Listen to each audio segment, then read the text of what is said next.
brought you by Silver Pumps and Motors. Top quality और consistent performance के लिए सिर्फ सिल्वर पंप्स नाम याद रखना। ప్రేమ్ సాగరే అడ్డం మంచిర్యాల పర్యటనకు డుమ్మా కొట్టారు గడ్డం.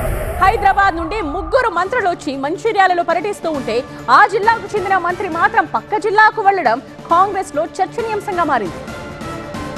మంచిర్యాల జిల్లాలో మంత్రి గడ్డం వివేక్, ఎమ్మెల్యే ప్రేమ్ సాగర్ రావు మధ్య రాజకీయాలు ఆసక్తికరంగా మారాయి. డిప్యూటీ సీఎం భట్టి విక్రమార్క, మంత్రి దామోదర రాజనరసింహ, జిల్లా ఇన్ఛార్జ్ మంత్రి జూపల్లి కృష్ణారావు ఆదివారం మంచిర్యాలలో పర్యటించారు. అయితే ఈ కార్యక్రమానికి జిల్లా మంత్రి గడ్డం వివేక్ డుమ్మా కొట్టారు.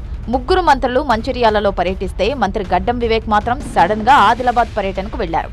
హైదరాబాద్ నుంచి డిప్యూటీ సీఎం సహా ఇద్దరు మంత్రులు మంచిర్యాలకు వస్తే జిల్లాలో ఉన్న మంత్రి మాత్రం పక్క జిల్లాకు వెళ్లడం చర్చనీయాంశంగా మారింది. మంత్రిగా ప్రమాణ స్వీకారం చేసిన రోజు నుంచి ఇప్పటి వరకు మంత్రి గడ్డం వివేక్ మంచిర్యాలలో అడుగు పెట్టలేదు. మంచిర్యాలలో నేనే రాజు, నేనే మంత్రి అంటూ ఇటీవల ఎమ్మెల్యే ప్రేమ్ సాగర్ రావు కామెంట్ చేశారు. ఈ కాన్స్టిట్యూన్సీ నేను ఎమ్మెల్యే సంగతి మర్చిపోయింది. నేను ఆ సంగతి వాళ్ళకి తెలుసు అనుకుంటున్నాను. నేను చెప్పిన లక్ష్యం దిక్కునే ఉంటుంది, లక్ష్యం దిక్కుంటే దృష్టి మిగతా కొలాటలు నడుస్తూనే ఉంటుంది. ప్రేమ్ సాగర్ రావు వ్యాఖ్యలపై స్పందించిన మంత్రి వివేక్ ఆయనపై సెటైర్లు వేశారు. నియోజకవర్గానికి రాజు ఎమ్మెల్యేనని, ఆయనకు సహాయకుడిగా మంత్రి ఉంటాడు అంటూ చమత్కరించారు వివేక్. ఆయన కాన్స్టిట్యూన్సీ ఆయన పెద్దనం నడిపిస్తాడు, తప్పేముందంటే మంత్రిగా నేను పోయి అన్ని కాన్స్టిట్యూన్సీలో పోయి నేను మంత్రి అని చెప్పి చేయవచ్చా? చెప్పను.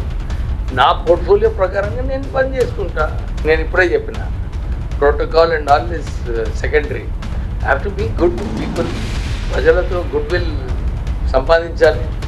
I will do that job. నాకు ఎవరు ఏమనుకున్నా నాకు ఏం ఫరక్ పడదు. ఇఫ్ నాట్ కాన్స్టిట్యున్సీ వైజ్ ఎవరు MLA, always MLA is the top priority in every constituency. Please remember this. Okay. ఇద్దరు ఎదురు పడకుండానే ఉప్పు నిప్పులా ఉన్నారు గడ్డం వివేక్, ప్రేమ్ సాగర్ రావు. అలాంటిది ఎదురు పడితే పరిస్థితులు ఎలా ఉంటాయోనన్న ఉత్కంఠ నెలకొంది. ఆదివారం ఇద్దరూ ఎదురు పడతారని అంత ఆసక్తిగా ఎదురు చూశారు. కానీ లాస్ట్ మినిట్లో వివేక్ రూట్ మార్చి ఆదిలాబాద్కు వెళ్లారు.